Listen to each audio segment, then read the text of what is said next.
Je vous remercie avant tout d'être présent samedi matin. Je me suis rendu compte un petit peu tardivement qu'il était très compliqué de venir ici, donc je redouble d'autant mes remerciements. Donc, et nous sommes nombreux ce matin, nous pouvons constater ça. Donc merci vraiment, vraiment beaucoup. Le sujet, bien entendu, de mon point de vue, de notre point de vue, est intéressant et nous allons effectivement pouvoir développer toute cette matinée autour, bien sûr, du prix de l'Alsace-Lorraine Paul et Georges Vautrin, autour donc du livre qui a été sélectionné, qui a été choisi. Nous commençons avec un petit peu de retard, donc je commencerai directement dans le sujet. Si vous avez des questions, je vous propose de les poser plutôt en fin de séance. Voilà, donc il y a tout un déroulé qui est prévu. Tout d'abord et avant tout, je tenais à vous présenter...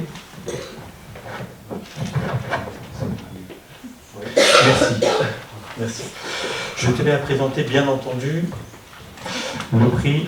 Excusez-moi. C'est mieux comme ça.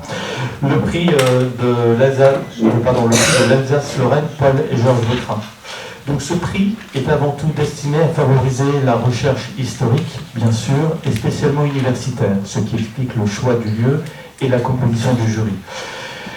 Cela, effectivement, ce prix est destiné à favoriser la recherche universitaire sur l'Alsace-Lorraine et toutes questions qui y sont relatives, donc de façon extrêmement large. Ce prix a également pour périmètre, en termes temporels, les deux annexions, c'est-à-dire court à partir de 1870 et va jusqu'au sortir de la Deuxième Guerre, 1947. Donc des trois guerres, en fait, temporalement, au sens très large.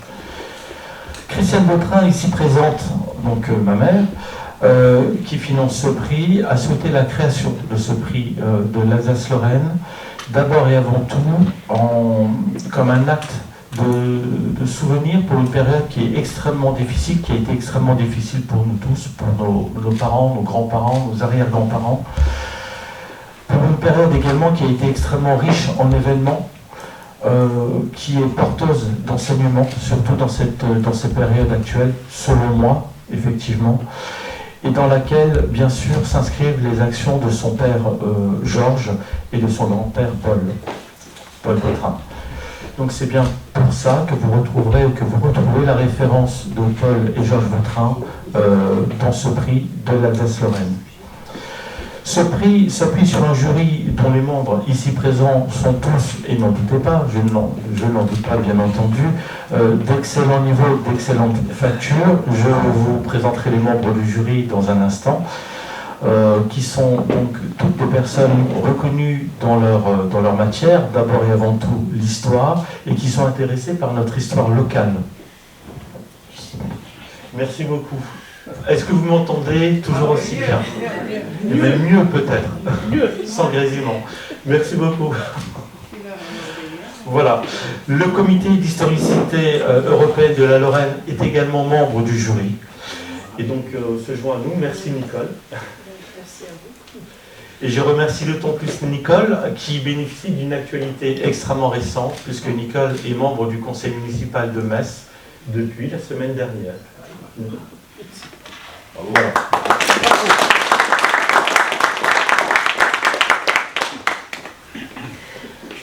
Juste pour terminer, à titre liminaire, la présentation de ce prix, nous trouvions que le comité d'historicité avait effectivement toute sa place dans ce jury, parce que son objet s'inscrit parfaitement, je dirais, dans le champ d'action de ce prix. Comme le comité le rappelle sur son site en exergue, créer et animer un réseau des acteurs de l'histoire et du patrimoine, professionnels comme bénévoles, pour permettre aux habitants de s'approprier leur histoire et leur patrimoine, car tel est également l'objet de ce prix. Voilà pour la présentation. J'espère ne pas avoir été trop long. Je serai un petit peu plus long, mais nous sommes là pour ça, pour présenter chaque membre du jury. Donc je commence par Christiane Vautrin, donc effectivement ici présente, qui est président honoraire, qui est filleule et petite-fille de Paul Vautrin, maire de Metz entre 1924 et 1938, et qui est fille de Georges Vautrin. Vous voyez, effectivement, je crois que vous pouvez aisément deviner qui est qui en projection. Donc la personne un petit peu plus âgée est Paul, et Georges est effectivement le père de Christiane. Alors, Georges Vautrin, c'est une façon aussi d'honorer sa mémoire, puisque lui-même est décédé le 20 juin à la suite de blessures mortelles qu'il a eu le 18 juin, ce qui donne beaucoup de regrets, puisque nous sommes vraiment à la toute fin de la guerre, de cette première partie de la guerre. Il est donc mort au champ d'honneur, il a été fait croix de guerre et chevalier de la Légion d'honneur, donc il a été fait chevalier de la Légion d'honneur et les décorations lui ont été remises, je le dirai ensuite, seulement au sortir de la Deuxième Guerre mondiale. Jean-Noël Grandhomme, à ma droite, est président du jury et professeur d'histoire contemporaine à l'Université de Lorraine. Vous êtes basé à Nancy, je crois. Vous êtes membre du CRUL, qui parraine ce prix. Donc le CRUL est le Centre de recherche universitaire lorrain d'histoire. Vous êtes ancien conférencier au Collège militaire royal du Canada à Kingston, en Ontario. Alors je ne fais que donner quelques brèves parce que votre curriculum vitae est extrêmement long et très très long. Vous êtes membre des conseils scientifiques du Mémorial de Verdun, du Mémorial de l'Alsace-Moselle et du musée de Gravelotte, pour faire très court. Vos principales publications, j'en cite quelques-unes qui sont en rapport direct avec le sujet de ce matin. Les Alsaciens lorrains dans la marine et dans les colonies. Le retour de la France de la Lorraine annexée. Le retour à la France de la Lorraine annexée. Mourir pour la patrie. Les monuments aux morts d'Alsace-Moselle. Et puis vous avez les malgré nous de la Kriegsmarine, destin d'Alsaciens et de Lorrains dans la marine de guerre du Troisième Reich. François Audigier, qui, voilà, merci beaucoup, est ancien élève de l'ENS Fontenay-Saint-Cloud. Vous êtes agrégé d'histoire, vous êtes professeur des universités en histoire contemporaine à l'Université de Lorraine, vous êtes basé à Metz. Vous êtes spécialiste d'histoire politique française contemporaine, vous avez travaillé sur la droite française au XXe siècle et plus précisément sur le gaullisme. Vous avez également beaucoup publié, vous avez publié des ouvrages, des articles sur la violence militante dans l'histoire du temps présent. Vous êtes également, alors vous êtes directeur adjoint du CRUL. Parmi vos publications, j'en cite également quelques-unes de façon extrêmement courte. Vous avez rédigé avec Jean-Noël et Jean Lamarre, ici, Identité nationale et identité régionale dans l'espace de la francophonie européenne et nord-américaine, des années 1960 à nos jours. Vous avez rédigé une histoire du SAC, le service d'action civique de mémoire, et vous avez rédigé avec Isabelle Sommier et Xavier Chrétier, Violence politique en France, paru aux éditions Sciences Po. Jean Bourcard, qui est tout à ma droite, qui a fait le trajet depuis Strasbourg, c'est bien ça. Vous êtes officier d'active et docteur en histoire de l'Université de Lorraine, donc vous êtes effectivement originaire de Strasbourg, vous êtes lieutenant-colonel, vous avez enseigné dans des écoles, auprès des écoles supérieures de l'armée de terre, de 2020 à 2023. Vous avez été précédemment 5 ans chef du bureau Terre au service historique de la défense à Vincennes. Vous avez rédigé également, vos travaux portent sur les 2 guerres mondiales, sur l'armée blindée, cavalerie en particulier, et vous intéressez davantage au rôle et à la place des militaires dans la résistance. Vous êtes membre associé du CRUL également, et vous avez publié votre thèse sur la 2e division de cavalerie de Lunéville. Vous avez également co-rédigé la publication des actes d'un colloque qui porte sur l'année 1917, et vous avez présenté plusieurs communications en lien avec l'histoire militaire. Alors vous avez rédigé très récemment, en tout cas très récemment publié, une biographie sur le général de Lestrin. Il y a un membre du jury qui est ici absent, Joseph Schmoch, dont je ne vais pas faire la présentation ce matin. Mais croyez-le bien, je le regrette, nous le regrettons, il est pris à l'étranger et sa date avait été bloquée de très très longue date. Donc il s'excuse de ne pouvoir être présent parmi nous, mais il pense bien à nous, c'est ce qu'il m'a dit. Nicole Fessel, digne représentante, heureusement que vous êtes là aussi, de la gente féminine, effectivement. Donc, vous êtes docteur en droit, médiateur près la Cour d'appel de Metz. Vous êtes présidente du comité d'historicité européenne de la Lorraine. Et vous êtes également présidente de l'APAC, qui est l'association, excusez-moi, avec cette allitération en S, de l'association Plumes à connaître. Donc, qui récompense chaque année un artiste auto-édité. Donc, c'est très important également, et ce qui explique d'autant plus votre présence dans ce jury. Vous êtes également chevalier de la Légion d'honneur et vous êtes membre du conseil municipal, comme dit, depuis exactement le 28 septembre de cette année. Voilà, je crois que j'ai présenté tout le monde parmi nous. Je laisse la parole à François Audiger qui va présenter le CRUL. Monsieur Vautrin. Alors effectivement, je vais prendre la parole comme directeur adjoint du CRUL, donc le Centre de recherche universitaire lorrain d'histoire. Ma collègue Isabelle Briand, qui est professeure d'histoire moderne à l'université de Lorraine, à Nancy, ne pouvait être là parmi nous. Elle vous prie de l'excuser. Alors je vais présenter très rapidement ce laboratoire et surtout assister sur les raisons pour lesquelles nous sommes très heureux de parrainer ce prix. Voilà, donc le CRUL, donc un acronyme un peu qui sonne mal, qui signifie Centre de recherche universitaire lorrain d'histoire, et le laboratoire d'histoire de l'université de Lorraine. C'est un laboratoire qui est bisite, Metz-Nancy, ce qui est pas, finalement c'est assez rare. La plupart des laboratoires ici en Lorraine ne sont pas bisites. C'est un laboratoire qui compte essentiellement des historiens, mais il y a également des historiens de l'art, des archéologues et des musicologues. Et sur l'histoire, on couvre les 4 périodes, c'est-à-dire l'histoire ancienne, l'Antiquité grecque et romaine, le Moyen-Âge, l'époque moderne, 16e, 18e, et puis l'époque contemporaine de la Révolution à nos jours.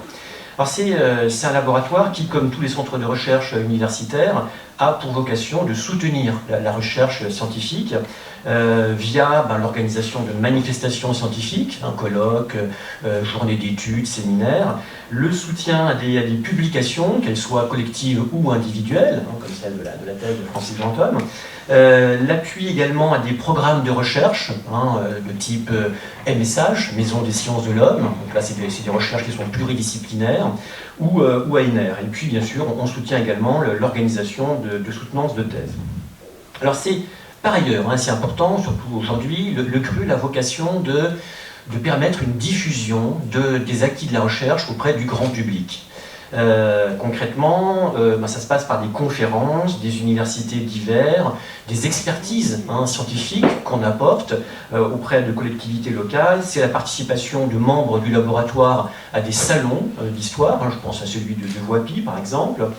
Et comme on est sur un espace frontalier, on s'efforce d'avoir une dimension internationale, tournée surtout vers la grande région, avec des partenariats, avec des universités luxembourgeoises, belges, Liège, Louvain, et puis allemandes, notamment Saarbrück. Voilà, donc on a une organisation en axes, chaque axe a une identité thématique. Ici, par exemple, vous avez des représentants de l'axe 2 qui travaillent sur le politique et le militaire. L'axe 4 du CRUL, c'est plutôt l'histoire religieuse, etc.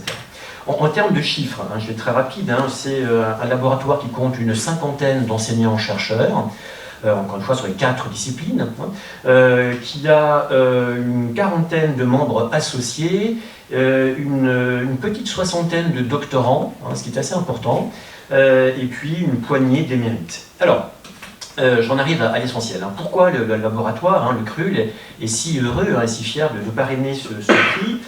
Eh bien, c'est parce que le CRUL entend valoriser, soutenir, appuyer l'histoire régionale, hein, l'histoire de la Lorraine et au-delà, l'histoire de la grande région, hein, du Grand Est, l'Alsace. Je ne suis pas certain que l'Alsace reste longtemps un sujet sensible, je n'insiste pas. Voilà, donc l'histoire lorraine, hein, l'histoire lorraine, c'est-à-dire qu'on l'a fait avec des partenariats, avec des institutions locales, hein, ça peut être des musées, je pense au musée de la Cour d'Or à Metz, je pense au musée de la guerre de 70 et de l'annexion, hein, à Gravelotte. On a également des liens forts avec des académies savantes, hein, je crois l'Académie Stanislas par exemple à Nancy, avec des collectivités locales, hein, la ville de Metz, le conseil départemental de la Meuse. On est également en lien avec des associations historiques locales, hein, comme on est en Moselle, je l'ai cité le cas de Ascomemo, hein, qui a beaucoup travaillé sur la Seconde Guerre mondiale en Moselle. On a également des liens forts avec des revues d'histoire locale, hein, comme les Annales de l'Est à Nancy, ou les Cahiers lorrains à Metz. On a même une antenne éditoriale avec les presses historiques de l'Est, hein, qui publient des travaux inédits. Voilà, alors, on a fait le constat, hein, au CRUL, que, hélas, cette histoire régionale, hein, cette histoire lorraine, est un peu en souffrance. Hein. On voit par exemple que seule une petite moitié de nos thèses, hein, soutenues relèvent de ce champ géographique, hein, de la Lorraine. Et chaque année, on voit également, quand on organise la rentrée, hein, des étudiants de master, hein, c'est le nouveau nom pour maîtrise, hein, eh bien, on voit qu'il n'est pas évident de convaincre les étudiants de l'intérêt d'une histoire de leur ville, hein, de leur département, de leur région.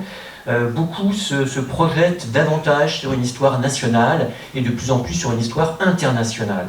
Et donc il faut expliquer, hein, que voilà, la question de l'accessibilité des sources, démontrer que le local éclaire le national, hein, et que des études de cas locales révèlent des dynamiques, des contextes, des enjeux forts. Hein, voilà, c'est pas évident. Hein, parfois on est obligé de donner des exemples, hein, je vais en citer un qui me concerne. J'avais dirigé il y a 2 ans un remarquable mémoire de master, hein, celui de Camille Gérard, sur le complot de la brasserie du Fauve. Alors, je ne sais pas si vous connaissez ça, c'est une petite histoire méconnue, hein, qui pourtant est passionnante.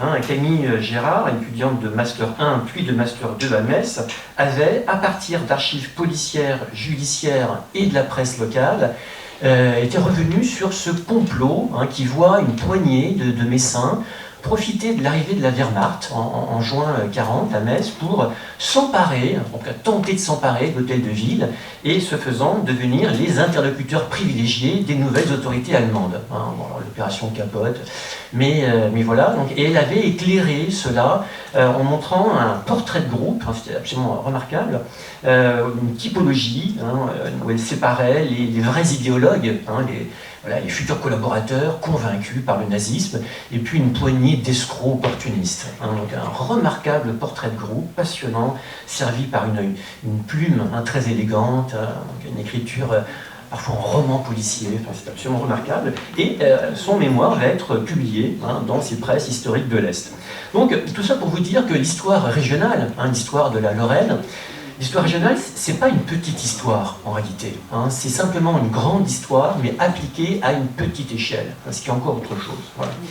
Et je crois que pour convaincre les étudiants de l'intérêt de cette histoire locale, rien de mieux que ce prix, hein, qui valorise la recherche, qui permet le financement de la publication des acquis de cette recherche, hein, en histoire locale. Donc, et on le voit, hein, aujourd'hui avec cette première édition qui récompense la très belle thèse de Francis Grandhomme, hein, donc sur ce médecin explorateur Jules Revaux, hein, qui est né effectivement à Lorquin, en Moselle, hein, près de Sarrebourg, que je connais bien.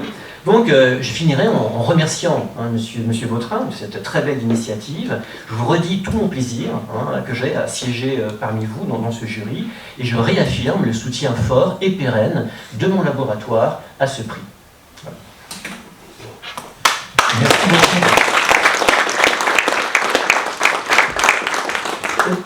Et je me permets juste d'ajouter, merci beaucoup à Christian Vautrin également. Merci beaucoup. Nicole, c'est à vous. Merci. pour présenter votre association.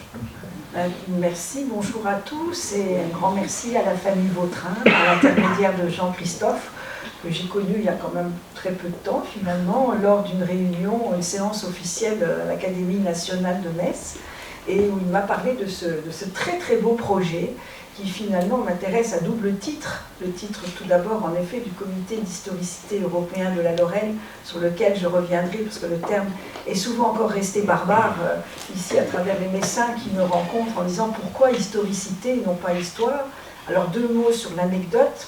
En fait c'est un terme qui a été non pas inventé mais qui a été utilisé par deux personnes dont je rends hommage aujourd'hui, à savoir Charles Deveau, je ne sais pas si vous l'avez connu, qui était un juriste, qui travaillait au conseil départemental et qui m'avait un peu introduit dans ce comité qui existait déjà, mais qui était vraiment presque à huis clos, parce qu'il devait y avoir 4 ou 5 personnes qui le composaient. Et puis le professeur Yves Lemoine. Alors Yves Lemoine, dont vous savez que le nom ici est resté dans le cadre de l'amphithéâtre, était un homme passionnant et passionné d'histoire, et il avait engendré chez moi ce goût de l'histoire, notamment locale, dont vous venez de parler, qui est tellement intéressante, et qui, ma foi, m'avait été un peu malheureusement décrite par mon papa, qui était magistrat et qui était un malgré nous. Donc un malgré nous alsacien, qui avait très vite été blessé à la guerre sur le front russe. Donc j'ai été baignée, si vous voulez, déjà dans cette ambiance. Et puis j'ai annoncé que j'avais fait des études de droit public, et là Charles Deveau, je dis toujours, mon destin eût été différent si j'avais fait du droit privé, parce qu'il m'a dit « Ah, c'est du droit public, donc vous rentrez au comité d'historicité ». Alors ce mot, en effet, m'était resté un petit peu bizarre. Je lui dis, mais alors c'est quoi, puisque c'est pas de l'histoire? Il me dit, non, on laisse ça aux sociétés savantes. On a l'Académie nationale, on a ce que vous venez de décrire, des laboratoires universitaires. Nous nous contentons, en effet, vis-à-vis de la population messine, mais aussi régionale, européenne, de retracer les phénomènes du passé, mais surtout l'intérêt de l'historicité, c'est de les projeter dans l'avenir. C'est-à-dire essayer, ce que vous me disiez tout à l'heure, mon voisin, à juste titre, c'est un petit peu l'évolution dans le temps. C'est-à-dire partir d'événements qui ont existé, qui ont aussi été très forts dans le cadre de notre ville de Metz, puisque annexée, et puis avec ce lourd passé historique allemand que nous avons depuis très très longtemps à travers 3 guerres, essayer de ne pas retomber dans les erreurs du passé. C'est-à-dire que c'était une société, à travers l'historicité humaniste, qui a pour but aussi l'Europe, puisque nous travaillons, j'allais dire, en collaboration avec beaucoup la maison Robert Schuman, les personnes qui commémorent régulièrement, vous le savez, la vie de tous ces Européens qui sont à l'origine, notamment Robert Schuman à Sichazel. Nous collaborons alors aussi avec l'Académie nationale de Metz, et nous avions à l'époque des personnes à qui je rends hommage, qui écrivaient aussi les cahiers de l'historicité. Et c'était Madame Sautreau, qui était une personne qui s'était fortement engagée dans cette association, où nous avions, et on l'a toujours, mais maintenant les membres, j'expliquais, sont un petit peu, ont disparu, soit par des déménagements, soit malheureusement par l'âge. Nous avons ouvert nos frontières, c'est-à-dire que nous avons des collaborations très étroites avec la ville de Trèves, avec la ville de Luxembourg, et aussi nous avions élargi vis-à-vis de l'Europe, et nous étions allés même jusqu'au Monténégro, où nous avions voulu créer une antenne, cette fois-ci, aussi liée à l'histoire, mais plutôt dirigée vers la faune, la flore, tout ce qui était, si vous voulez, un petit peu les jardins extraordinaires que vous retrouvez ici à l'Institut européen d'écologie. Donc la ville de Metz était bien implantée dans ce cadre de l'historicité qui existe. Alors, j'ose pas dire la date à laquelle ça a été créé et depuis le nombre d'années que je préside, mais rassurez-vous, je demande chaque année à l'Assemblée générale si quelqu'un veut bien prendre la présidence. Et on dit non, non, non, non, reste. Donc, je reste parce que je trouve que c'est passionnant. Alors notre travail consiste à l'invitation régulière, j'allais dire tous les 2 mois, d'un conférencier, et on essaye de lier forcément aux événements de l'année. C'est-à-dire que nous avons eu la chance d'avoir, j'allais dire, 2 grands événements depuis, je ferai partir dans les années 90, cette société dite savante. Nous avons eu le privilège, le 14 juillet 1996, je ne sais pas si vous vous en souvenez, de recevoir la fille la dernière fille de Winston Churchill, qui est venue inaugurer une très jolie plaque sur laquelle il y a le discours, une partie du discours de son père, Winston Churchill, qui était venu le 14 juillet 1946 à Metz, et non pas à Zurich, comme le disent beaucoup de livres d'histoire, où c'est le premier qui a parlé d'une Europe unie et une Europe de la paix. Donc ça a été véritablement un moment très fort, puisque Lady Mary Soames, la plus jeune fille de Winston Churchill, était venue à l'âge de 20 ans, et elle revenait 50 ans plus tard. Donc on lui a retracé tout son passé, sur le plan à la fois de la ville, mais aussi de Sichazel, où elle a pu retrouver, à l'époque, elle nous expliquait, la ville était en liesse. Les gens avaient fleuri les balcons, applaudissaient, les avions passaient au-dessus de la ville. Et vous retrouvez cette jolie plaque que nous avons réglée par le biais du comité d'historicité, ça je pense que c'est important. Si vous vous promenez à côté des Galeries Lafayette, une plaque qui se trouve entre les Galeries Lafayette et le palais de justice. Et vous avez cet extrait assez fabuleux du visionnaire qui était Winston Churchill. Nous avons eu l'occasion de recevoir aussi, alors dans un autre domaine, le duc d'Anjou, notre fameux Louis XX, si la royauté revenait, aussi pour fêter des traités. Donc nous restons, si vous voulez, très proches des événements, et puis récemment, les traités de Maastricht, parce que là aussi, en tant que juriste, ça m'intéressait bien de voir un peu l'ouverture de Metz dans le cadre européen. Donc, Monsieur Vautrin, aussi une autre casquette qui m'intéresse beaucoup à travers votre invitation, c'est des remises de prix. Et c'est vrai que je pense que c'est un excellent moyen, alors je suis ravie de voir un public jeune, d'étudiants en histoire, de propager justement des idées à travers un espèce de challenge où, en fait, alors grâce à une somme importante, puisque c'est la même que celle que nous remettons dans le prix Thérèse Gabriel dans le cadre de la PAC de 3 000 €, pour pouvoir justement, normalement, faire connaître, propager, récompenser. Et ça fait partie également du comité d'historicité qui a un devoir de mémoire. Je pense très important aujourd'hui, dans les jeunes générations, ce passé très mouvementé de la ville de Metz, avec tous ces héros et héroïnes qui y sont passés. Et c'est pour ça que j'ai accepté et que véritablement je vous encourage, je pense avec madame, de faire ça chaque année, parce que c'est un très beau concours, je veux dire de haut niveau, et qui laissera sûrement des traces dans cette belle ville de Metz que maintenant je représente. Merci beaucoup.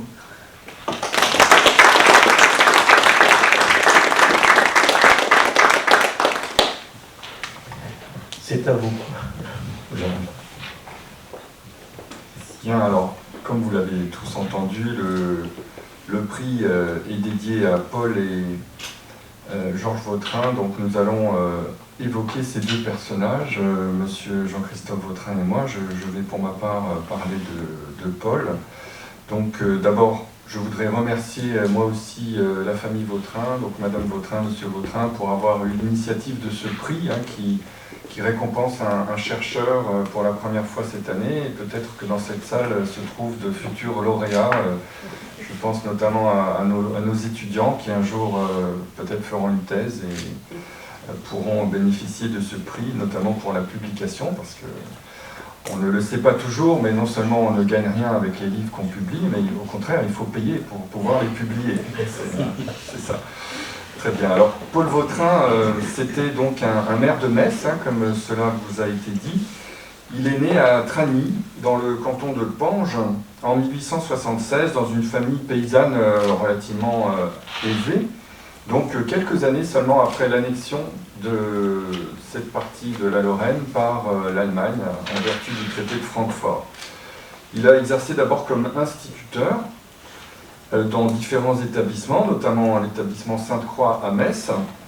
Et puis ensuite, il a changé il a bifurqué, si je puis dire, au niveau professionnel, puisqu'il est devenu pendant un temps directeur commercial à Strasbourg.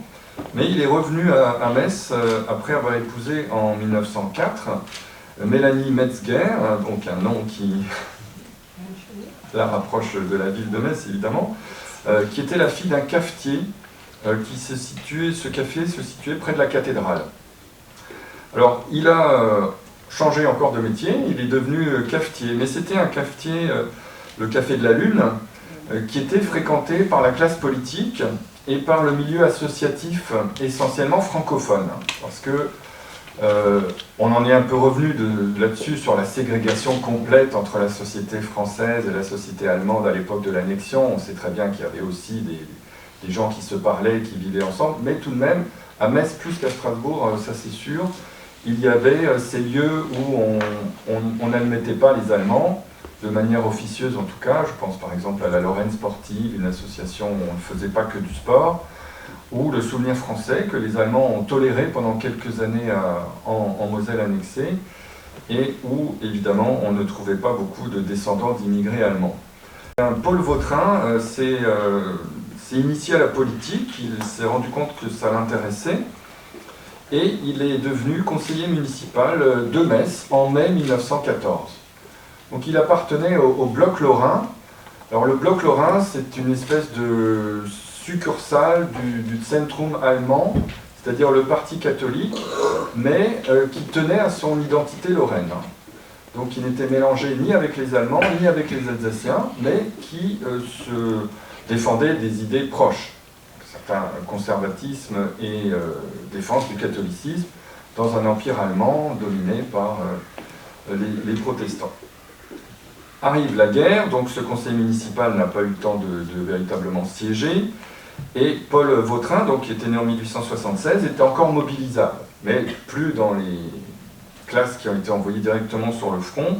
Il a été d'abord administrateur d'un lazaret, un hôpital militaire à Metz, puis il a fait partie de l'administration d'un camp de prisonniers pour officiers en Haute-Silésie. Donc on imagine que sa connaissance du français a pu aussi lui servir, puisqu'il y avait certainement des Français, des Britanniques et des Russes dans ce camp. Alors en 1919, il reprend la politique et il est membre de l'Union républicaine lorraine, donc qui était le principal parti lorrain à l'époque, parti de centre droit inspiré par le catholicisme, où on trouve des personnalités comme Schumann et d'autres. Alors c'est un modéré néanmoins parce qu'il s'oppose à la politique de Victor Prével, qui était le maire après la délivrance, comme on disait à l'époque. On parle plutôt de libération après la Seconde Guerre mondiale, mais après la Première, on trouve ce joli terme dans beaucoup de textes de l'époque. Donc il s'oppose à Prével notamment sur les expulsions. Il estime qu'on expulse trop de gens et qu'il faudrait réussir à assimiler un certain nombre de gens d'origine allemande pour qu'ils puissent rester à Metz. Notamment, certaines professions sont indispensables. Plus tard, il est adjoint du nouveau maire, qui s'appelle Paul Winstack, puis premier adjoint de Nicolas Jung. Et à la mort de Nicolas Jung, avant la fin de son mandat, il est élu maire, donc en 1924. Et ensuite, il est réélu sans discontinuer jusqu'à sa mort, lors des élections municipales à Metz. Il a été également conseiller général du canton de Metz-Sablon. Conseiller général, on disait à l'époque, je dis ça pour les plus jeunes, donc l'ancêtre du conseiller départemental d'aujourd'hui. Mais il a été battu aux élections sénatoriales, donc pas de mandat national, mais il s'est beaucoup investi, et je terminerai là-dessus, dans la gestion municipale à Metz, où il a participé à la politique de francisation de Metz. À une époque, on avait songé, certains extrémistes avaient songé à démolir tout ce que les Allemands avaient construit à Metz, bon courage, pour redonner son caractère français à la ville de Metz, à commencer par la gare. Mais heureusement, maintenant les Messins ont intégré tout cela dans leur patrimoine. Heureusement, ça n'a pas eu lieu, mais néanmoins, on a francisé Metz, on a francisé les institutions, les associations et le paysage, en quelque sorte, avec un certain nombre de statues emblématiques, comme celle du Poilu, celle de Mangin, qui ont connu des péripéties pendant la Seconde Guerre mondiale, mais qui sont toujours là aujourd'hui, et puis aussi le monument aux morts, qui est inauguré en 1935, qui lui aussi a été ensuite nazifié et puis refrancisé après la Seconde Guerre mondiale.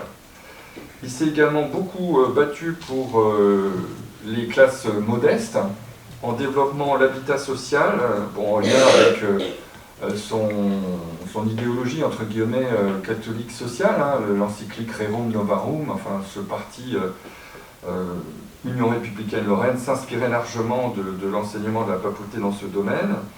Il a également essayé de trouver un modus vivendi avec l'armée, puisqu'en gros, à peu près un tiers de la ville de Metz appartenait à l'armée. Hein.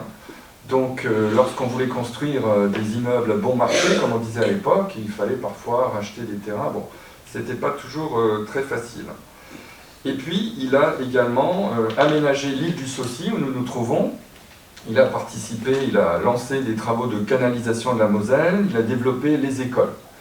Donc, il a laissé le souvenir d'un maire dynamique, d'un maire qui a sorti Metz de la période allemande et l'a intégré dans les grandes villes françaises, avec bien sûr toujours les chamailleries inévitables avec Nancy. Et donc, Metz est sorti de sa vocation qui était essentiellement militaire. Elle n'est pas sortie totalement, mais elle a acquis également d'autres titres sous Paul Vautrin. Il est mort à Metz en 1938, donc il n'a pas connu la seconde annexion, qui n'avait rien à voir avec la première. Hein. Et ses concitoyens ont donné son nom à un quai qui se trouve tout près d'ici, lorsqu'on arrive sur l'île du Saucy. Et donc Paul Vautrin avait un fils qui, lui, est mort pour la France, et je vais laisser son petit-fils nous le présenter. Merci beaucoup.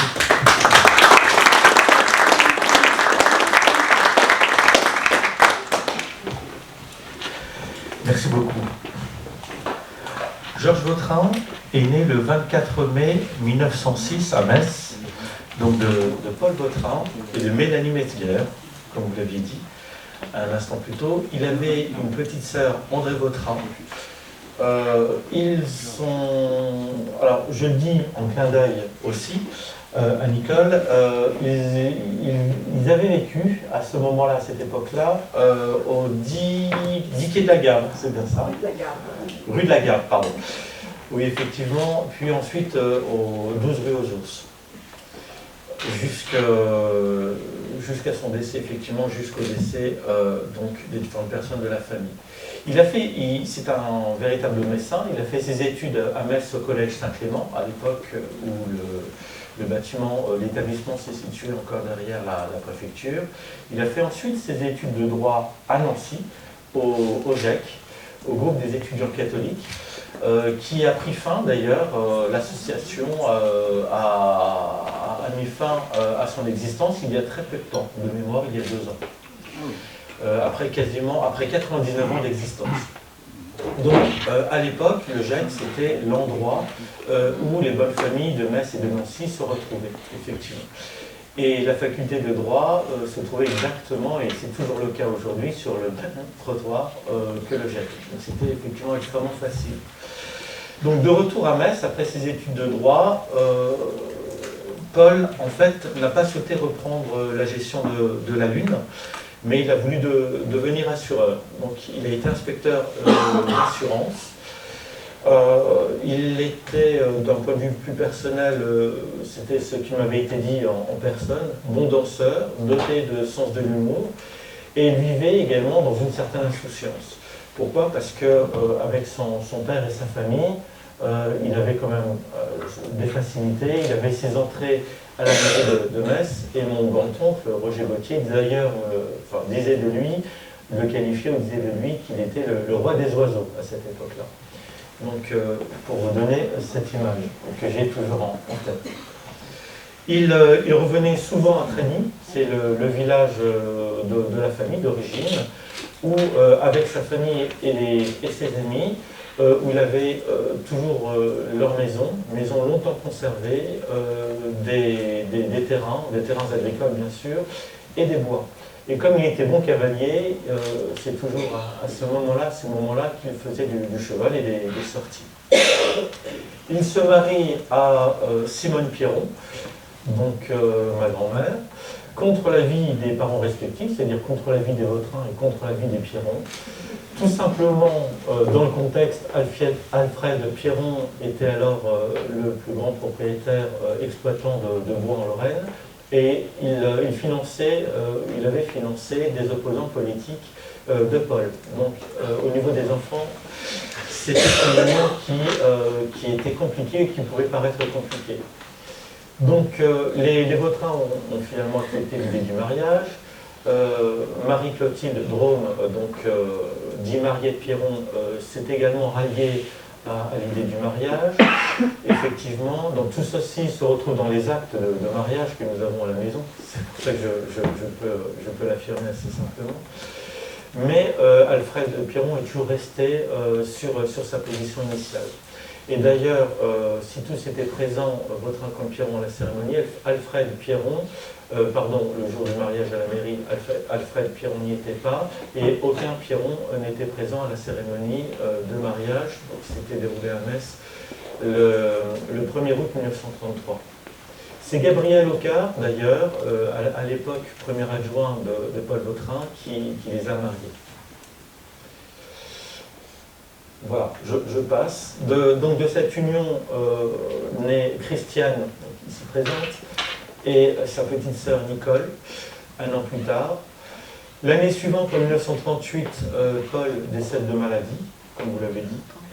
Et là, c'était véritablement le commencement de la fin, aussi bien du point de vue familial à l'époque que du point de vue d'événements historiques, puisque la cérémonie a eu lieu le 23 septembre 1938, le jour de la première mobilisation générale à la suite de la crise des Sudètes.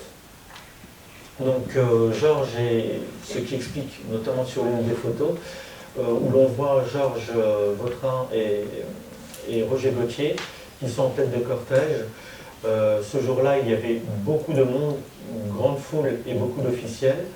Donc ce cortège avait fait le tour de Metz, effectivement, donc il était parti de la cathédrale de Metz jusqu'au cimetière de l'Est, en procession, vous savez, comme à l'époque on le faisait, avec des chevaux harnachés de noir et de blanc, tous ces officiels qui ont marché pendant des kilomètres.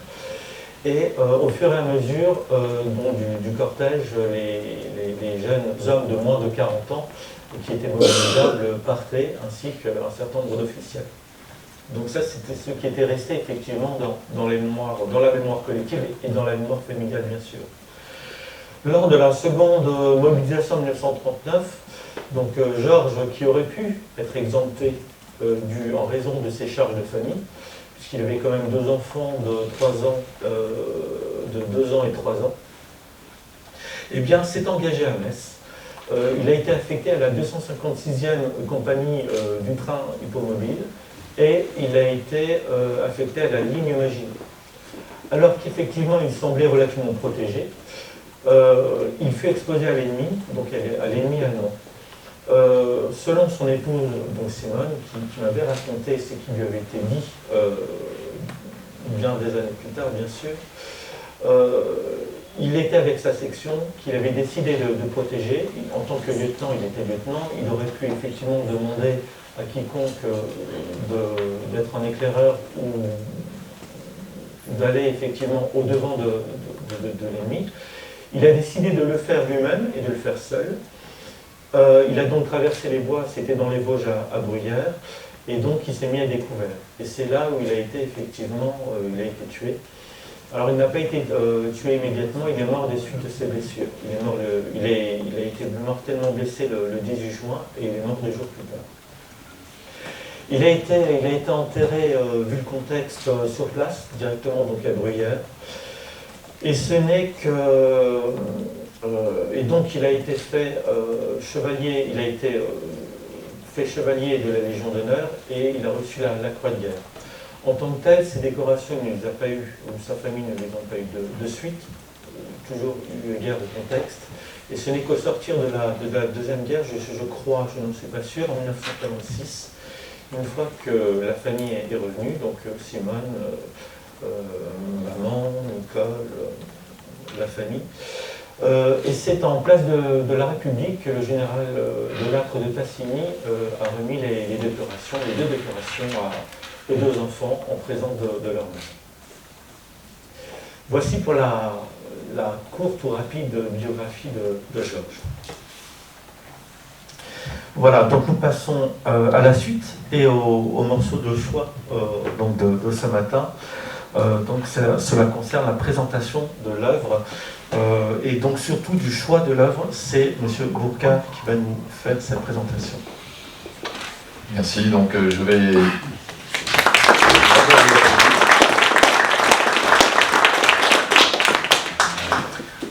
propos s'articulera en deux petites parties. La première partie, je présenterai une petite notice biographique du lauréat. Et puis dans une deuxième partie, je donnerai quelques explications sur le choix de l'œuvre. Alors Francis Grandhomme est actuellement professeur au lycée Fustel de Coulanges à Strasbourg. Et il a travaillé longtemps en région parisienne, en Alsace, dans le secondaire, et ensuite dans le supérieur. Il est mosellan. Après des études en Alsace et en Lorraine, il est agrégé de géographie et docteur en histoire, ayant été le premier thésard lorrain du professeur Jean Elgamal. Et il est aujourd'hui membre associé du CRUL qui vous a été présenté quelque temps auparavant. Outre l'ouvrage primé qui nous réunit aujourd'hui, Jules Crévaux et l'exploration de l'Amérique du Sud, 1847-1882, aux éditions Les Indes Savantes, en 2022, il a publié Les Alsaciens lorrains dans la Grande Guerre avec Jean-Noël Grandhomme, aux éditions La Nuée Bleue, en 2013, ainsi que très prochainement Les Alsaciens lorrains dans la Marine et les colonies, aux éditions Parège, 2023. Il prépare également un autre volume sur les Alsaciens mosellans dans la Seconde Guerre mondiale, aux éditions Nuée Bleue, parution en 2024. Il a également publié de nombreux articles sur les frontières et les conflits au 19e, 21e siècle, avec un intérêt particulier pour les régions disputées, comme l'Alsace-Lorraine, mais aussi sur l'histoire des voyages et des explorations géographiques au 19e siècle, dont bien sûr, qui concerne Jules Crévaux, personnalité dont il a aussi préfacé la publication qui lui est consacrée cette année au Chicago University Press. Donc le choix de l'œuvre, eh bien comme le jury du prix d'Alsace-Lorraine, Paul et Georges Vautrin, Crévaux intéresse en effet les Américains en toute logique, puisque Crévaux a exploré l'Amérique. Et l'ouvrage primé de Francis Grandhomme a le grand mérite de faire revivre, voire de réhabiliter, une figure emblématique et singulière de l'explorateur du XIXe siècle, célébré en son temps, puis oublié, voire honni, et aujourd'hui redécouvert. À Metz, cet intérêt est aussi guidé par le fait que Crévaux, médecin de la marine française, est né en 1847 en Moselle, à Lorquin, au pays de Sarrebourg, annexé par l'Allemagne en 1871, ce qui le conduisit à opter pour la France en 1872, puis à parcourir le monde. Son parcours lointain tient alors en effet beaucoup à l'histoire tourmentée de l'Alsace-Lorraine, terre de l'entre-deux. Or, la perception de cette entité, tout comme la figure de l'explorateur, a été constamment revisitée durant cette période clé de 1870 à la Seconde Guerre mondiale, dont Crévaux fut donc un protagoniste, tout comme Paul et Georges Vautrin, et plus généralement les populations de la région. À grand renfort d'archives françaises et étrangères, Francis Grandhomme brosse un portrait complexe, nuancé et extrêmement riche de Crévaux, l'Alsacien lorrain, balayant de nombreux domaines avec une rigueur intellectuelle et scientifique. Il donne ainsi une vision de la conception de la géographie, mais aussi des sciences médicales, de l'anthropologie, de l'ethnologie, de la linguistique, de la politique, de la guerre, etc. Ce qui apporte beaucoup à la compréhension de la vie d'un homme dans son époque, où l'Alsace-Lorraine occupe symboliquement une place centrale, ce qui n'est pas sans conséquences majeures sur le destin de ses habitants, même des générations après, ce qui sans doute contribue encore à nous réunir aujourd'hui pour la remise de ce prix. Je vous remercie.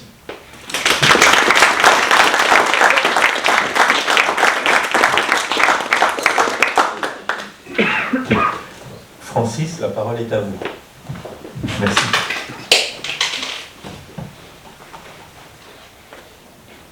Merci à tout le jury, à Madame Vautrin, pour votre initiative. Merci également donc, à Monsieur Vautrin d'avoir proposé mon ouvrage pour le prix d'aujourd'hui. Merci aux membres du jury, aux professeurs, colonel, Madame Cressel. Et merci aussi à la famille, aux amis qui sont là, et à vous tous que j'ai l'occasion de rencontrer aujourd'hui. Et on pourrait donc faire connaissance autour de Jules Crévaux. Alors effectivement, c'est une rencontre qu'on peut faire assez facilement, ou plutôt parfois plus difficilement, autour de cet explorateur lorrain qui a sa rue à Metz, ce qui souvent est peu connu. Il est effectivement méconnu, mais pas inconnu.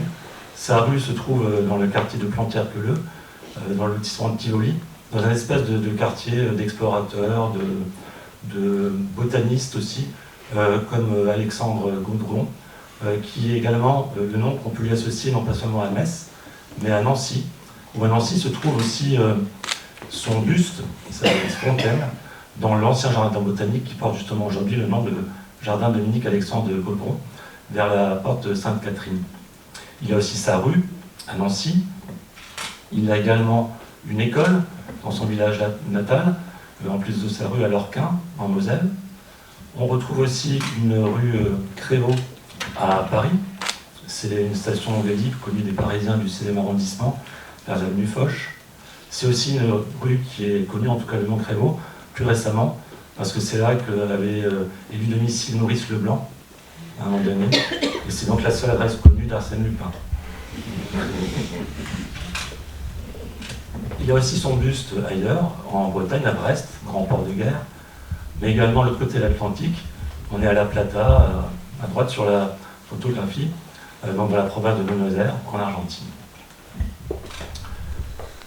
Il y a aussi des monuments que lui ont élevés des éditeurs, comme la Maison Hachette, avec ici un recueil de tous ses écrits, donc intitulé Voyage dans l'Amérique du Sud, publié en 1883, après sa disparition.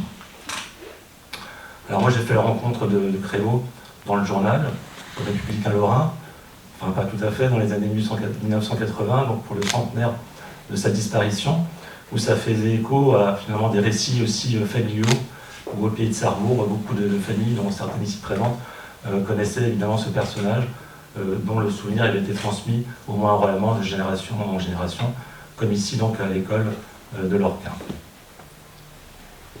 Lorsqu'il a été ensuite, après les études supérieures, de choisir un sujet de thèse, je me suis tourné vers le professeur François Rout, connu évidemment pour ses ouvrages, ses études sur la guerre de 70, notamment aussi de la Lorraine annexée. Et finalement, là aussi, une rencontre très intéressante et finalement assez improbable, parce que c'était un personnage qui l'intéressait, ça piquait sa curiosité. Il habitait à Nancy à ce moment-là, pas très loin de ce qui était à l'époque l'arrêt Crévaux. Et donc, il aurait effectivement voulu en savoir un petit peu plus sur ce personnage très méconnu. À l'époque, il m'avait mis en garde sur quand même la question des sources, parce qu'il y avait effectivement un problème pour étudier Crévaux, qui a été assez rapidement résolu en faisant appel aux sources familiales. Puisqu'effectivement, Crévaux n'a pas été descendant direct, mais il est descendant de ses cousins, dont ici Madame Charlot, qui dispose avec sa sœur de beaucoup d'archives familiales qui ont été finalement extrêmement précieuses pour développer l'étude sur Jules Crévaux. Et également aussi, puisqu'on est ici à Lorquin avec l'inauguration en 2019 d'une plaque en mémoire de l'explorateur par le maire de Lorquin, Jean-Pierre July, qui lui aussi m'a partagé finalement son savoir et son enthousiasme pour Crévaux. Alors dans les archives officielles, on retrouve aussi quand même beaucoup de choses. On a ici notamment avec la Bibliothèque nationale de France, un fonds photographique très intéressant, et aussi dans les archives de la Bibliothèque nationale de France, les carnets de la plupart des voyages de Crévaux. Les sources officielles sont aussi très riches du côté de l'armée, donc au SHD, au service historique de la défense marine, où on a beaucoup de documents donc, officiels, dont ici par exemple une lettre qu'il envoie au chef de service de la santé de l'hôpital militaire de Brest, où il est durant l'été 1870, finalement dans une sinécure, alors que pendant ce temps, son pays, le pays de Falco, comme on dit à l'époque, plutôt, est envahi par les Prussiens, comme il écrit dans sa lettre, et il demande d'être envoyé sur le front. Les rencontres, c'est aussi pour les archives, c'est facile de l'autre côté de l'Atlantique à nouveau, en Amérique du Sud, ici en Guyane, avec notamment Frédéric Longin, qu'on trouve ici au milieu de la photographie, qui en 2011 est parti sur les traces de Jules Crévaux en reprenant ses récits et en essayant de retrouver les itinéraires qu'il avait pu parfois le premier tracer. Rencontre toujours en Amérique du Sud aussi en Bolivie avec Isabelle Cambès qui, comme Frédéric Longin, est anthropologue et qui, elle, a étudié les raisons de la disparition et finalement sans doute de la mort de Jules Crévaux en 1882. Rencontres qui se sont aussi finalement multipliées avec d'autres, parfois alsaciens, lorrains, présents sur place et aussi présents aujourd'hui. Cet intérêt et ensuite aussi finalement, avec Crévo, rejoint celui, avec une autre rencontre, d'un éditeur, Frédéric Mancienne, à la tête à Paris des éditions des Indes savantes, mais également d'une maison d'édition régionale, le Croix-Vite, dans les Charentes, qui venait de publier justement une biographie d'Émile Arthur Touard, un aventurier français de la fin du XIXe siècle, dont le principal fait d'armes avait été de se lancer justement à la recherche de la mission Crévo après sa disparition en 1882, et qui a trouvé très opportun, très intéressant, finalement, de bien vouloir publier la thèse, puisque ça faisait écho à la publication sur Arthur Touard. Crévo, donc, c'est finalement un personnage qui est assez important à son époque. Il a une figure qui est assez unique dans son temps. On l'assimile à l'explorateur des Guyanes. C'est l'homme de l'Amérique du Sud, en particulier des Guyanes. Il va effectivement, entre 1876 et 1879, arpenter avec une méthode particulière. On parle de lui comme un explorateur fluvial. Il monte ou il redescend les rivières ou les fleuves côtiers, et puis finalement il passe d'un bassin versant à un autre. Il est aussi associé à l'image de l'explorateur aux pieds nus. Il ne s'embarrasse pas de grand-chose, pas beaucoup de matériel, une petite équipe. Parmi cette équipe, dès la première exploration, il s'agit d'Apatou, qu'on voit en bas à gauche, un noir boni de la Guyane, comme on disait, un noir marron, qui le suit et qui le guide jusqu'à son avant-dernier voyage. Il est également l'homme du curare, puisque durant ses voyages, il va notamment découvrir le secret de la fabrication du curare que les Indiens utilisent pour empoisonner leurs flèches pour le gibier, et qu'il va finalement échanger contre une pièce de 5 francs en argent avec un sorcier indien. On a aussi finalement d'autres voyages que dans les Guyanes, puisqu'il va ensuite explorer l'Amazone, qui va remonter jusqu'en Équateur et en Colombie. Et il va ensuite effectivement aller directement en Colombie, et de la Colombie descendre les Andes vers l'Orénoque, et donc le Venezuela, pour retourner à l'océan Atlantique. Donc c'est un explorateur fluvial qui à l'époque est très connu et qui est récompensé dès son premier voyage avec la publication de ses récits dans les sociétés de géographie, mais aussi dans l'emblématique revue Le Tour du Monde, où ces voyages sont publiés.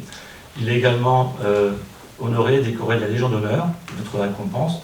Il est reçu par la Société de géographie de Paris dans ses locaux, mais ensuite aussi en Sorbonne, et invité par de nombreuses sociétés locales pour partager ses découvertes. Il emmène avec lui en France à 2 reprises Apatou. Apatou lui avait dit « Je t'ai montré mon pays, montre-moi maintenant le tien ». Et Apatou fait sensation, notamment en 1879, dans le village de Crévo, à Lorquin, où il est suivi, même si la carte postale évidemment ne date pas à l'époque 1879, par une ribambelle d'enfants. D'autant plus que 1879, c'est un hiver glacial, et Apatou découvre la neige qui veut emmener chez lui. Apatou est considéré même comme le sauveur de Crévo dans toutes ses expéditions. On dit dans le journal officiel de l'époque, c'est le vendredi de Crévo. Mais Apatou n'est pas là en Bolivie lorsque l'expédition, la dernière mission Crévo, disparaît.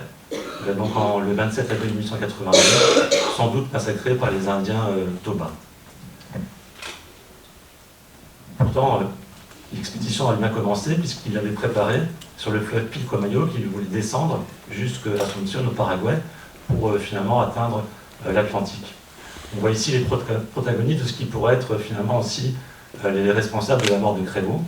Il a été aidé dans une mission de franciscains à San Francisco Solano par le père Giannichini, un franciscain italien installé ici, et également par des métis, justement encadrés par ces franciscains, mais également par des Indiens eux-mêmes, pas métissés, ou encore finalement par des colons, donc qu'on retrouve ici, lui souhaiter un bon départ, quelques jours finalement avant qu'on annonce sa disparition. Il disparaît donc dans le bassin du fleuve Paraguay, donc au sud de la Bolivie, à cheval, à la frontière presque avec le Paraguay et l'Argentine. Et donc c'est son dernier voyage. Parmi les hypothèses, c'est donc une rencontre qui aurait mal tourné avec les Indiens.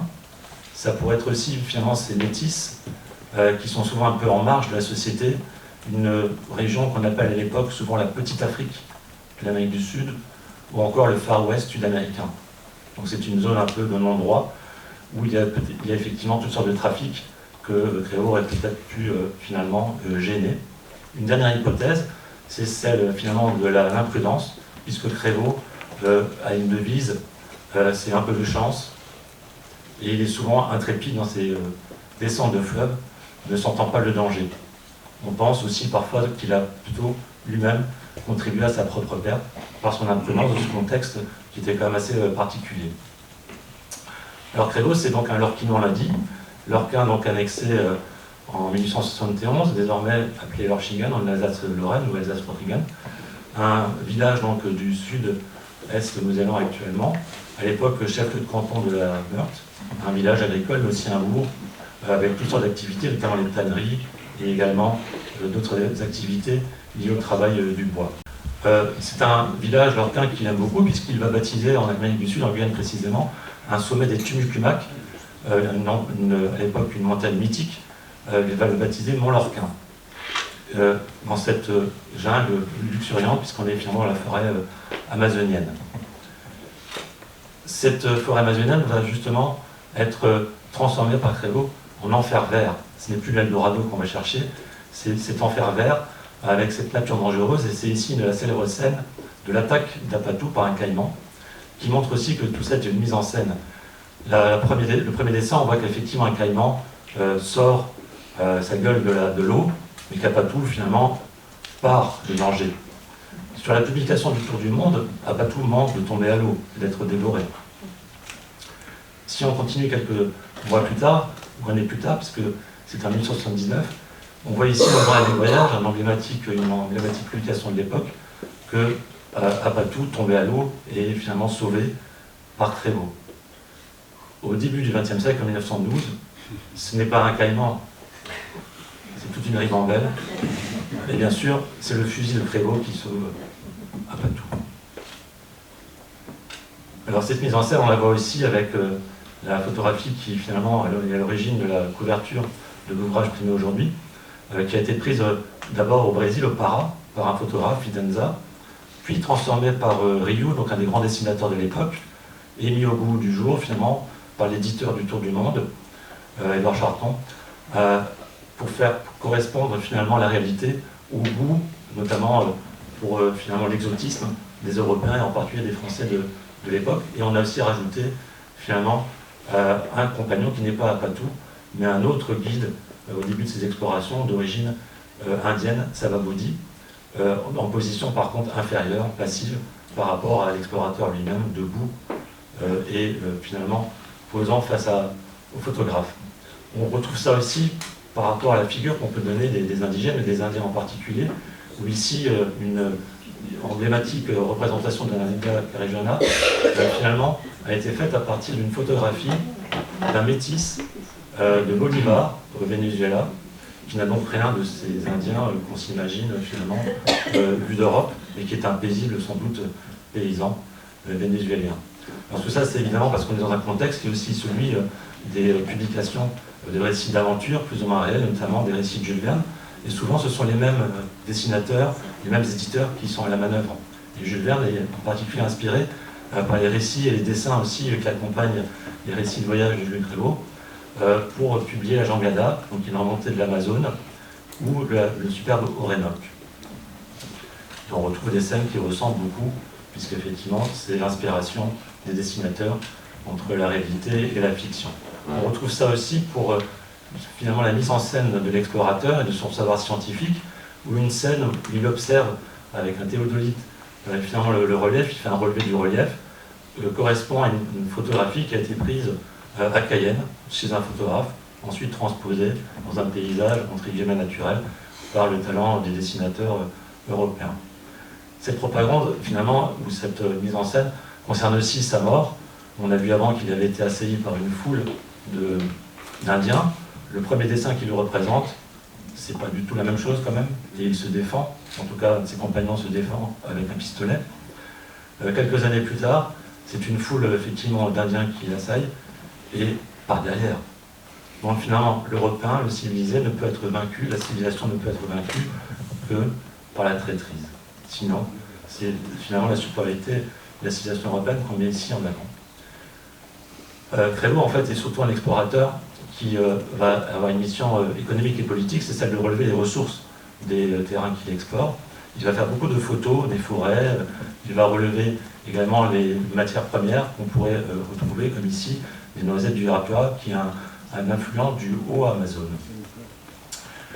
C'est aussi un explorateur politique, puisqu'on relève sur une carte qui est un peu postérieure de notre explorateur, Coudreau, qu'à l'époque, les revendications françaises, coloniales, en quelque sorte, ne concernent pas que l'Afrique, mais aussi l'Amérique, notamment par rapport au Brésil, où la Guyane française va finalement jusqu'à la Guyane britannique, et qui empiète finalement en grande partie sur la rive gauche de l'Amazone, donc finalement avec ce qu'on appelle les territoires contestés. Il y a aussi un territoire contesté entre la Hollande, les Pays-Bas, donc Suriname actuel, et la Guyane française. Alors, à l'époque, Crévo est vu comme non pas un africaniste, mais un américaniste. Et par exemple, il est souvent, effectivement, lors de ses conférences, réuni avec d'autres explorateurs ou voyageurs d'Amérique du Sud, sous l'initiative souvent de la Société de géographie de Paris, donc qui est un acteur de l'expansion coloniale aussi, et du savoir scientifique, bien sûr, et sous la houlette de Jules Ferry, notamment lorsqu'il est ministre de l'instruction publique et aussi évidemment président du Conseil, qui le prend sous sa coupe. Crévo va finalement également beaucoup préparer ses voyages ou faire les comptes rendus de voyage en Alsace-Lorraine, dans sa maison familiale qu'on voit à l'arrière-plan à gauche. Et ici, c'est son chargé d'affaires nantais qui lui adresse des courriers.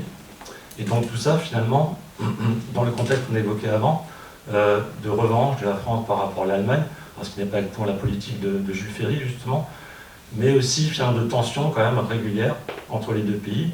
Et là, au contraire, les Allemands laissent faire et même encouragent sans doute ces explorations, publient ces récits dans les équivalents allemands des publications françaises comme celle donc, de la Société de géographie du Tour du Monde, et autorisent même finalement la création d'une Crévo-Straße à Lörchingen, qu'on voit ici sur une photographie avec l'ancien orthographe de Crévo.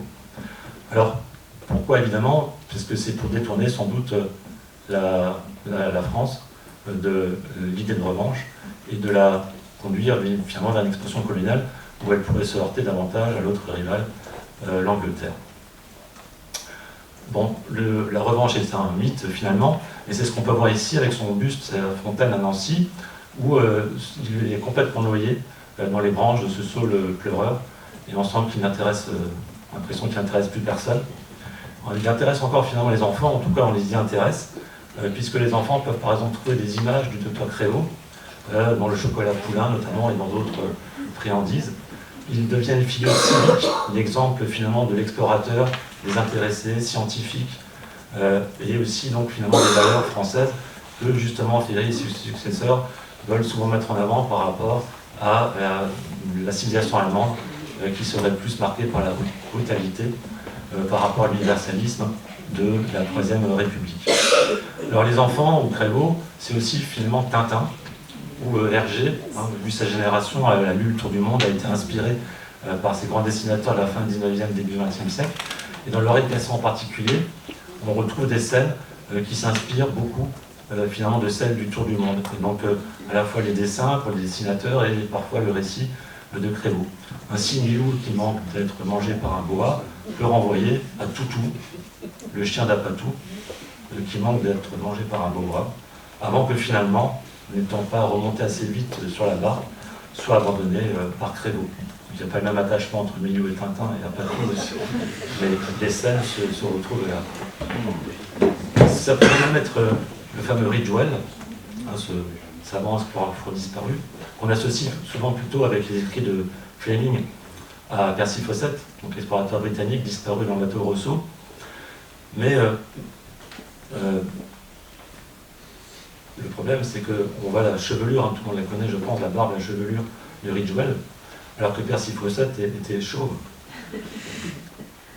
Donc ça pourrait plutôt correspondre à cet explorateur lorrain, ce que certains, effectivement, chercheurs, universitaires ont même mis en avant depuis maintenant une vingtaine d'années, en décrivant, en reprenant les scènes de description qu'avait fait le fils de Fawcett, de son père au moment de sa disparition, puisqu'il l'avait accompagné.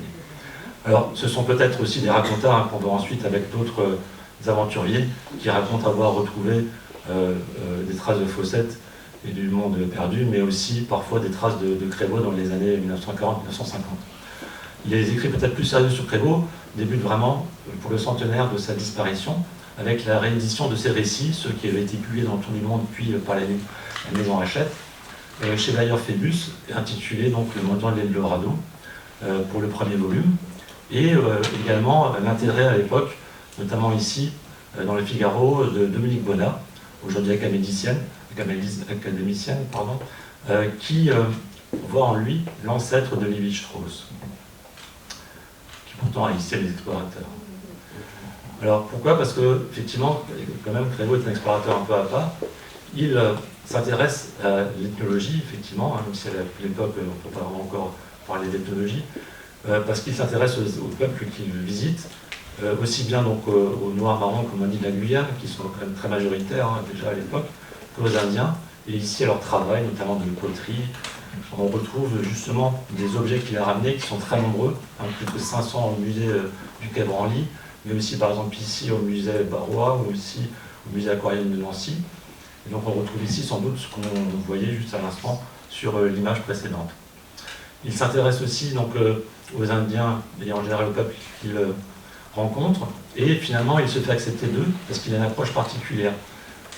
Pour se signaler, il tire un coup de feu, qui pour les Indiens ou les Noirs marrons n'est pas un signe d'attaque, mais au contraire, si on se signale, c'est pour ne pas attaquer, parce qu'on est tout de suite repéré. Donc il adopte souvent finalement la manière de faire des peuples qu'il rencontre pour se faire accepter par eux. Il est aussi un explorateur un petit peu d'avant-garde parce qu'il emporte un appareil photo. Et il va même, pour un de ses voyages, prendre un photographe attitré pour prendre des photos. Et donc ce sont ces photos souvent qui sont ensuite transformées par les dessinateurs et qui rendent donc les récits de ces voyages et parfois, pourquoi pas d'autres, y compris donc ceux de Julien. Évidemment, il y a aussi un côté sombre, puisque lors de cette exploration, c'était dans le delta de l'Orénoque, il va aussi se mettre à piller des tombes pour apporter justement des crânes, parce que c'est plutôt l'anthropologie que l'ethnologie qui à l'époque est à la vogue encore. Et c'est Apatou qui surveille que les Indiens ne viennent pas les remarquer, puisque c'est en pleine nuit. Et évidemment, le fort fait commis, il s'en va avec cette trompée, puisque justement les scientifiques parisiens lui réclament des objets, des flèches, des arcs, mais aussi des crânes, etc. Alors c'est ce qu'on lui reproche parfois aujourd'hui encore. L'an dernier, il y a une exposition à la Bibliothèque nationale de France où on reprochait aussi surtout le fait que les explorateurs effectivement étaient souvent entourés de guides indigènes, parfois des dizaines, des centaines, dans des expéditions comme celle de Stanley par exemple. Et là, c'est la figure d'Apatou qui souvent est considérée comme dénigrée, alors que c'est en quelque sorte Apatou qui souvent aurait permis la réussite des expéditions. Apatou, dans les récits de Crévaux, est quand même très présent. Bon, est-ce que ça réussit parce qu'elle est réelle d'Apatou? Il la doit vraiment à Crévaux, peut-être pas. Après la mort de Crévaux, Apatou finalement se fait reconnaître par l'administration française comme finalement chef de sa tribu, pas exactement, parce que justement Apatou a été chassé de sa tribu, c'est pour ça qu'il offre son service à Crévaux. Mais il réussit à s'implanter plus en aval du Maroni, donc des deux grands fleuves guyanais, ce qui lui permet de contrôler le commerce du fleuve. Et donc Apatou aujourd'hui est un gros bourg de 10 000 habitants, où Crévaux est un ami. Il a sa statue depuis 2016, inaugurée ici non par le maire d'Apatou. Là où il a été tué, ou en tout cas disparu en Bolivie, c'est la même chose. Crévaux a aussi sa statue, son buste, avec ici donc un buste qui a été élevé il y a une dizaine d'années, où on met en bas-relief la scène du massacre, extrait du Tour du Monde. Dans le village dont il est parti pour son expédition fatale, San Francisco Solano, désormais appelé Villa Montes, il y a également une école où tous les ans on célèbre l'anniversaire de Jules Crévaux, donc la fondation de l'école et de Jules Crévaux lui-même. Alors Jules Crévaux en fait a une vie avant l'exploration. Il est surtout le produit de la méritocratie avant même finalement la Troisième République. Il Il fait des études au lycée impérial de Nancy, et bachelier, puis finalement suit une année à la faculté de médecine de Strasbourg, une des 3 de France à l'époque, puis de l'école de santé navale de Brest, puisqu'il se destine à la carrière de marine, médecin de la marine, dès avant la guerre de 1870. Il obtient une première mission outre-mer, qu'on voit ici donc avec un document du fonds familial, donc très précieux, où il va faire un transport de gardiens et aussi de bagnards vers Cayenne, avec le bateau La Cérès. À son retour, c'est la guerre de 1870 qui vient d'être déclarée, et il finit par effectivement obtenir d'être envoyé au front avec la deuxième armée de la Loire. Il participe à la bataille de Fréteval, donc dans le centre de la France, où il est fait prisonnier. Mais il s'échappe, il s'évade très rapidement, et se met ensuite au service de Gambetta, le champ de la défense nationale. Il relève notamment les plans dans Orléans occupé, puis, après l'échec de la deuxième armée de la Loire, Gambetta l'envoie à l'armée de l'Est, où il va participer à la tentative donc, de déblocage de Belfort, et puis finalement de retraite catastrophique vers Pontarlier et la Suisse. Mais là aussi en renseignant Gambetta. Son après-guerre est catastrophique parce que, comme il a quitté son régiment après avoir été prisonnier, on le croit déserteur. Donc il va d'abord laver son honneur, et il a écrit à Gambetta un républicain mérite des titres, lui, il veut surtout laver son honneur. Il va réussir finalement à le faire et opter pour la nationalité française à Brest en 1872, aussi pour poursuivre sa carrière dans la marine française, puisqu'il n'est pas encore docteur. Il passe son doctorat en 1872 et également le concours de médecin de la marine de première classe l'année suivante. Il est alors affecté pour une mission de longue durée sur la Viso le Lamotte-Piquet, qui est affectée à la station navale de l'Atlantique Sud. Et il va effectuer un voyage de 3 ans, donc en Amérique du Sud. Sur place, il va vivre son rêve américain. Il fait la connaissance de sommités de l'époque, Moreno, qui était un grand scientifique extrêmement important en Amérique du Sud, également Rawson, le directeur du service de santé local, et aussi l'ancien président de la République, le général Mitre, qui est un héros de la guerre du Paraguay, qui vient de secouer l'Amérique du Sud. Mais tout ça capote parce que l'Amérique du Sud, c'est le coup d'État. Et Mitre tente un coup d'État. Du coup, Créleau fait partie du camp des vaincus puisque ce coup d'État est déjoué. Lorsqu'il rentre en France, il demande pourtant une mission d'exploration qui lui est refusée dans un premier temps, puisqu'il est envoyé aux îles du Salut, en Guyane, pour soigner en fait les gardiens des îles du Salut qui sont touchés par une épidémie de fièvre jaune. Et c'est ça qui lui permet d'obtenir la Légion d'honneur, et pas ses explorations. Alors il en nourrit finalement une certaine amertume. Il a aussi, pour le revers de la médaille, des difficultés, parce que le travail de publicité finalement, de ses récits est très lourd. Et on dit, lorsqu'il, ici en Sorbonne, pour faire le récit de son deuxième voyage, on dit qu'il paraît bien plus à l'aise dans les forêts, seul, que devant un public qui est pourtant venu l'applaudir. Pour lui, c'est effectivement difficile de faire finalement la publicité de ses voyages, de les préparer. Et s'il passe beaucoup de temps à Lorquin, c'est parce qu'il revient souvent aussi malade, lui-même atteint de la fièvre jaune, du paludisme également, et que comme il est en congé maladie, c'est un congé en demi-solde.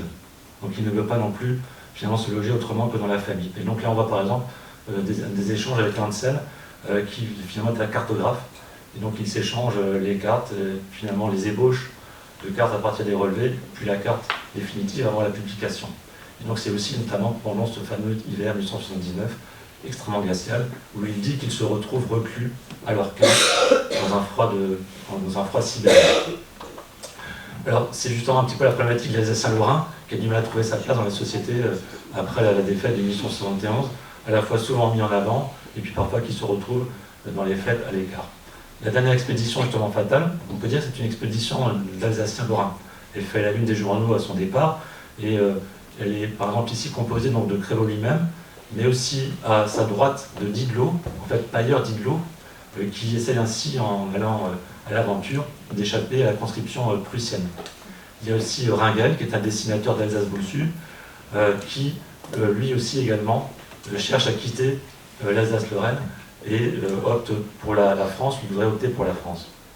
Par contre, Créleau est aussi finalement la charnière de l'évolution des sciences, et il n'apparaît plus désormais dans les années 1880 que comme un homme de terrain, alors que ce sont désormais les scientifiques de cabinet qui prennent le dessus. Il n'a pas voulu se lancer dans cette dernière exploration fatale, il a demandé une équivalence pour obtenir le droit de passer un doctorat, éventuellement d'obtenir un poste au musée du Trocadéro, où ses premiers objets qu'il avait ramenés avaient été exposés à l'exposition universelle de 1878 à Paris donc. Mais c'est l'époque plutôt de la géographie de Vidal de Lablache ou de Lucien Gallois, géographe d'origine messine, où du coup il est finalement relégué. Et c'est ça qui expliquerait son départ. Sa dernière expédition serait peut-être finalement un espèce de coup d'éclat, puisqu'il avait d'abord exploré plutôt le bassin de l'Amazone, en allant en Argentine, puisque c'est son point de départ en arrivant en Amérique du Sud, c'est Buenos Aires. Il veut remonter d'abord, finalement, le fleuve Paraguay, pour ensuite établir une communication entre les deux bassins, celui du Paraguay et de l'Amazone, c'est-à-dire faire du Humboldt. Et donc finalement, il est considéré effectivement à l'époque comme un des plus grands géographes du XIXe siècle, proclamé ainsi lors du congrès géographique de Venise en 1881. Lorsqu'il arrive fin 1881 sur la rive de Plata, la situation finalement n'est pas exactement celle à laquelle il s'attendait, puisqu'il y a la guerre du Pacifique qui oppose d'un côté le Pérou et la Bolivie, de l'autre côté le Chili. Chili qui a déjà gagné les batailles principales et qui vient de priver la Bolivie d'un accès à la mer, à l'océan Pacifique. Et finalement, il se fait embaucher dans une mission pour essayer de trouver un accès autre, c'est-à-dire par l'Atlantique. Et il est complètement donc détourné de sa mission. Pour le résultat donc, est sa disparition, dont on impute la faute donc rapidement aux Indiens. Et circule à l'époque, les Indiens, on retrouve les assassins de Crébo. Ici. Alors Indiens qui n'ont quand même pas l'air bien méchants. Mais ça permet finalement d'envoyer la cavalerie. On est dans un Far West sud-américain. Et donc les trois États riverains, la Bolivie, qui vient d'être vaincue par le Chili, le Paraguay, qui a été vaincu en 1870 par une alliance entre l'Argentine, l'Uruguay et le Brésil, affaibli, et surtout finalement l'Argentine, ici le général Roca, qui a reçu Crévo à son arrivée quelques mois plus tôt, à Buenos Aires, va pratiquer ce qu'on appelle la guerre du désert, qu'il a aussi pratiqué quelques années plus tôt, lorsqu'il n'était pas encore président, dans la Pampa. Et donc, c'est une guerre qui va permettre à l'Argentine de s'approprier une grande partie des finalement terres que Crévo était censé explorer. Alors c'est justement ça que les chercheurs, les anthropologues d'Amérique du Sud voudraient en fait revoir, puisque l'anthropologue Isabelle Cambès, son ouvrage, son but c'est de défendre les Indiens, qui à l'époque n'ont pas eu le droit à la défense. Et donc elle va montrer que les Indiens auraient peut-être été un instrument, mais pas forcément les coupables. C'est la même chose quand on parle de l'école Crévo qui est à Villa Montes, ou aussi plus récemment l'inauguration d'un monument Crévo à Yacula, qui est proche de Villa Montes, et finalement à la frontière actuelle avec le Paraguay, qui à l'époque était l'objet de la guerre. Et aujourd'hui, parler de Crévo en Amérique latine, dans ces régions, c'est marquer le territoire, et marquer une forme d'Alsace-Lorraine, si on veut, de pays qui aussi, c'était ça l'objet de RG1, c'était la guerre justement du chapeau, qu'il avait transposé avec la guerre du chapeau. Et c'était la guerre entre le Paraguay et la Bolivie, dans les années 1930 qu'il avait retranscrit. Et donc là, Crévo va, puisqu'il a été missionné soit par des Boliviens, soit par des Argentins, va être utilisé pour marquer les territoires qui seraient, on va dire, légitimement boliviens ou paraguayens. Alors et j'en termine avec ça, c'est la même chose pour les Français, ou pour les institutions françaises, puisqu'il y a à Cayenne, un centre médical interne, Jules Crévo. Alors pourquoi? Parce que, bon, on avait dit, il y avait ce contesté, et finalement, officiellement, ces contestés, même s'il y avait un arbitrage du XIXe siècle, n'ont pas vraiment été réglés, ils n'ont été réglés que très récemment, par exemple Suriname, en 2021, avec un article ici des médias guyanais, où on va retrouver effectivement le fait que finalement cet arrangement n'a eu lieu que très très récemment. Il y a toujours une région qui était disputée entre la France et la Guyane.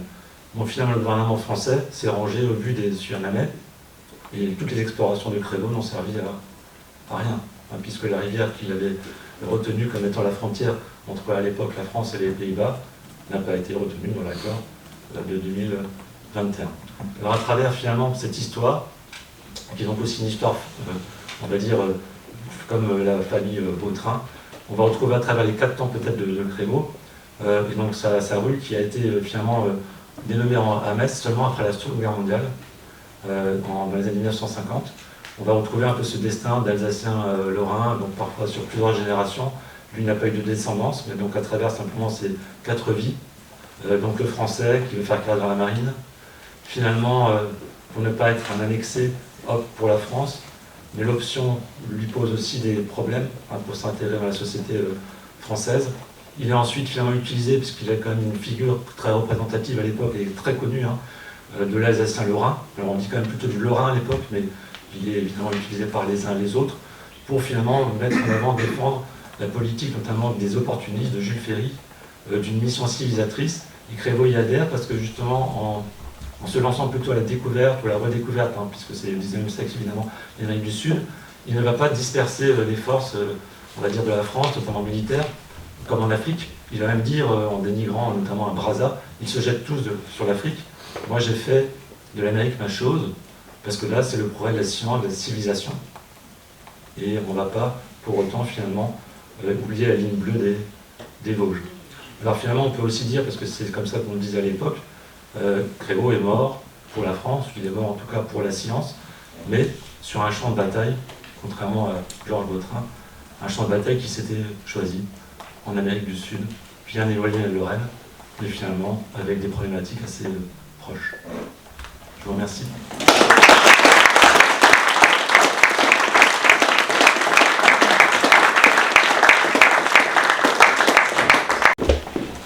Venez peut-être. Ouais. Voilà. Donc, écoutez, félicitations et merci vraiment beaucoup pour ce que vous avez fait, pour ce que vous nous avez dit ce matin. C'était extrêmement intéressant. Merci beaucoup et encore merci à vous tous, Madame Vautrin, Monsieur Vautrin, le jury, à vous tous aussi également. Merci beaucoup. Très plaisir. Merci vraiment. Merci. Voilà.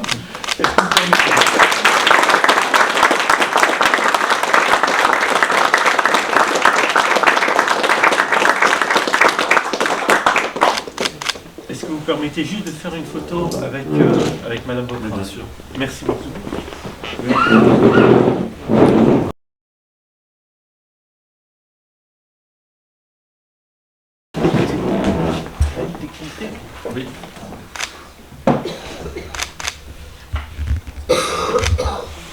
Merci beaucoup. Merci.